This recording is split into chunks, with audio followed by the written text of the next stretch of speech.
ሰላም እንዴት ናችሁ? መዓዛ ነኝ ከባህሌቲዩብ ዛሬ በሌላ ቪዲዮ መጥቻለሁ። ዛሬ ደግሞ እንደምታዩት ሩዝ ልቆላ ነው። የሩዝ መጠጥ እንሰራለን፣ ቅቤ እናወጣለን ለበዓላችን። ዛሬ ደግሞ ወደኔ ቻናል ስትመጡ አዲስ የሆናችሁ ሰብስክራይብ ያደረጋችሁ የደወሉን ምልክት በመጫን ቤተሰብ ሁኑ። 4 ኩባያ ነው አንዱ እቃ እዚህ ጋር የምታዩት ሩዝ የጨመርኩት። ሩዙን እቆላለሁ ማለት ነው። በጎን ደግሞ 3 ካርቶን ያስቀመጥኳቸው ሄቪ ክሬም አለ እዚህ ጋር። እሱን 3ቱንም አንድ ጊዜ አላረገውም። አንድ ከግማሹን አንድ ላይ መጀመሪያ ላይ አደርግና አንድ ብርጭቆ ቀዝቃዛ ውሃ አደርግና እመተዋለሁ ማለት ነው። ቅቤ ያወጣለሁኝ። ቅቤውን አውጥቼ በቅመም ቀላቅዬ አበስለውና አንድ 3 ቀን ሞቅ ባለ ቦታ አስቀምጬው 3 ቀን 4 ቀን ከሆነ በኋላ በ3 ቀን ብዙ ጊዜ ለጋ ቅቤ አወጣለሁኝ። ሞቅ ያለ ቦታ ይሄ ኤሲው ምናምን የሚወጣበት ወይም እዚህ ምግብ የምንሰራበት አካባቢ ካረግነው ይበስላል። እሱን ቅቤ አወጣለሁኝ ማለት ነው። ለበዓል ለማንጠር ቅቤ በርግጥ አለኝ፣ ግን ተጨማሪ ለበዓል ብዙ ስንጠቀም ያስፈልገናል። ከበዓል በኋላም ቁጭ ብዬ እየቆላሁ ነው እንደምታዩት። ለምን እጅ ይፈልጋል ሩዙ እጅ ይፈልጋል እንዳያርብን፣ የተመሳሰለ እንዲሆን አንዱ አራራ አንዱ ጥሬ እንዳይሆንብን እጅ ሰተን ነው ምን ቆላው። ረጅም ሰዓት ይፈልጋል ደግሞ ባንድ ያግለብልበን አይደለም ምን ቆላው። እንደምታዩት እሱን ቆላለሁ። የሩዝ ጠጅ ከዚህ በፊት 2 አመት ይሆናል ሰርቼ ነበረ።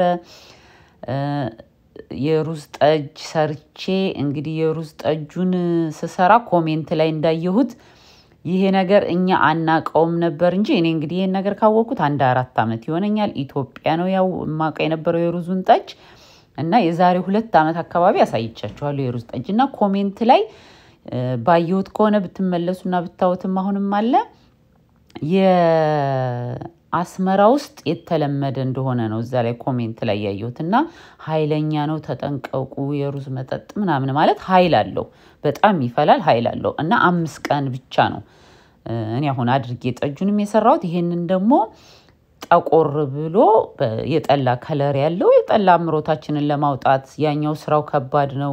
ሁሉንም ነገር እንደልብ አናገኝም። ስለዚህ እንደዛ ትንሽ ለመቅመስ ያህል ነው። እንደ አልኮል በጣም አልኮል የፋብሪካ ሲሆን አልኮሉ መጠኑ ምን ያህል እንዳለው ይታወቃል። ስለዚህ ይሄኛው ምን ያህል አልኮል እንዳለው ስለማናቅ ትንሽ ቀመስ ማድረግ እንጂ ብዙ ጣፈጠ ብሎ መጠጣት ከባድ ሊሆን ይችላል። ያንን አልመክርም። ቅቤውን እንግዲህ እንደዚህ በደንብ አርጌ ያው ከተመታ በኋላ እንደምታዩት ቅቤና አሬራው እየለየ ነው። እንደዚህ ከመታውት በኋላ ልክ ቅቤው ሲለይ ከፈት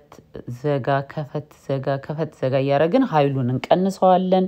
ስብስብ እንዲልልን ማለት ነው። ስብስብ እንዲልልን እናደርገዋለን። እዚሁ ጋር እቃው ጋር በደንብ ውሃው እንዲንጠፈጠፍ ተወዋለሁ ጊዜ ሰጥቼ። እንደምታዩት እንዲህ ዝግት ክፍት ስናረገው ቅቤው ባንድ ላይ ይሰበሰብልናል።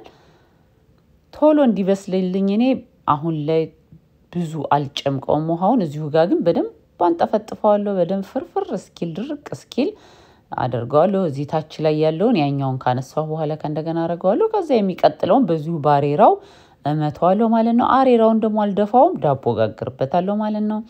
ሩዙን እንደምታዩት እንደዚህ ቀስ እያልኩኝ እቆላለሁኝ። የጠጁን ሊንክ የሩዙን ጠጅ የሰራሁትን ሊንክ አስቀምጥላችኋለሁ ዲስክሪፕሽን ባክስ ውስጥ ገብታችሁ በቀኝ በኩል ያለችውን ዳር ላይ ያለችውን ቀስት ስትነካ ዲስክሪፕሽን ቦክስ ይከፈታል። እዛ ጋር ገብታችሁ ሊንኩን ታገኙታላችሁ። አስቀምጥላችኋለሁኝ። ጠጁም ይደርሳል በ5 ቀን። ይሄንን እንግዲህ እኔ እየተዘጋጀሁ ያለሁትን ነው እንጂ ያለቀውን አይደለም ማሳያችሁ። ትክክለኛውን እየሰራሁ ያለሁትን ነው ማሳያችሁ።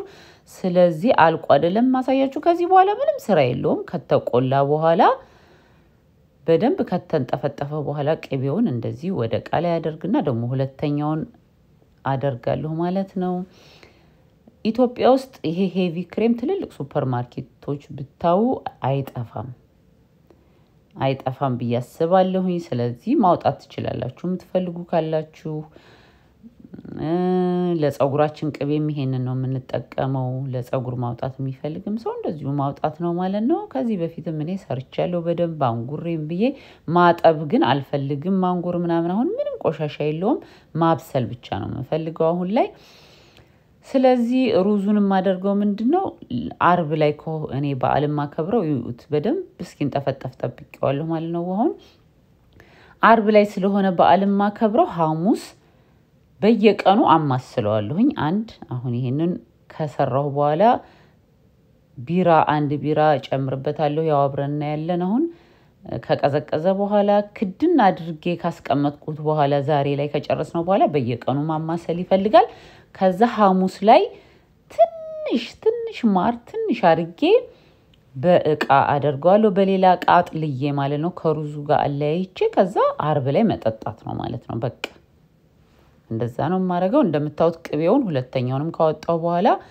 ትንሽ ኮረሪማ ትንሽ ጥቁር አዝሙድ ትንሽ ነጭ አዝሙድና አብሽ አርጌ በደንብ አርጌ ቀላቅዬ አስቀምጠዋለሁኝ ሞቅ ያለ ቦታ ማስቀመጥ አለብን ይሄ ኤሲዩ የሚወጣበት አካባቢ ወይ ምግብ የምንሰራበት አካባቢ በ3 ቀን እንዲበስልልኝ ማለት ነው ለጋ ቅቤ ነው የምፈልገው እንደዚህ ቀላቅዬ ከድኜ ሞቅ ያለ ቦታ አስቀምጠዋለሁ ይሄንን ደሞ አሬራ ነው አይደለም ምንለው ይሄንን ከቅቤ ወጣው እሱን ደግሞ ዳቦ መጋገር ይቻላል በሱ ዳቦ አጥልሎ ቅቤውን አሁንም ካለው ምናልባት ትንሽ ከቆላም በኋላ ሩዙ ንጽህና በጣም ይፈልጋል በእጃችን መንካት የለብንም በጣም ንጽህና ይፈልጋል ስለዚህ ማንኛውንም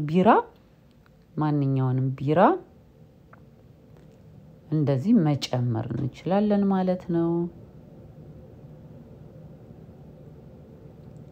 ከዛ በዛው በተጠቀምኩበት እቃ 4 እጅ ጨምራለሁኝ 4 ኩባያ ሩዝ ነበር ያደረኩት ስለዚህ 4 ኩባያው እቃ 4 ጊዜ አደርጋለሁኝ 4 ሲባዛ በ4 16 እንደማለት ነው 16 ኩባያ ውሃ እንደማለት ነው አንድ እጅ በ3 እጅ ማለት ነው እናቶቻችን ያው ጠጅ ሲሰሩ እንደዛ አይደል አንድ እጅ በ3 እጅ ይሰራል በጣም ወፍራም ይሆናል እሱ ከዛ በደንብ አርጌ እንደዚህ አማስለውና በደንብ አርገንን ከድናለን እርጥበት አይወድም ከዚህ በኋላ ውሃ ነገር አይወድም እጅ ሲነካው አይወድም እንዳይበላሽባችሁ እንዳይመለገለግ ሩዝ ንጽህና ይፈልጋል በጣም አለበዛ ቶሎ ነው የመበላሽት ባህሪ ያለው ቅድና አርጋችሁ በየቀኑ ታማስሉታላችሁ በቃ አለቀ ይሄንን ይመስላል የዛሬው ቪዲዮ ደሞ ለበዓል ማዘጋጃችሁን ሌሎች ነገሮችን እንቀጥላለን ከወደዳችሁት ላይክ ማድረግ አትርሱ መልካም ጊዜ ቻው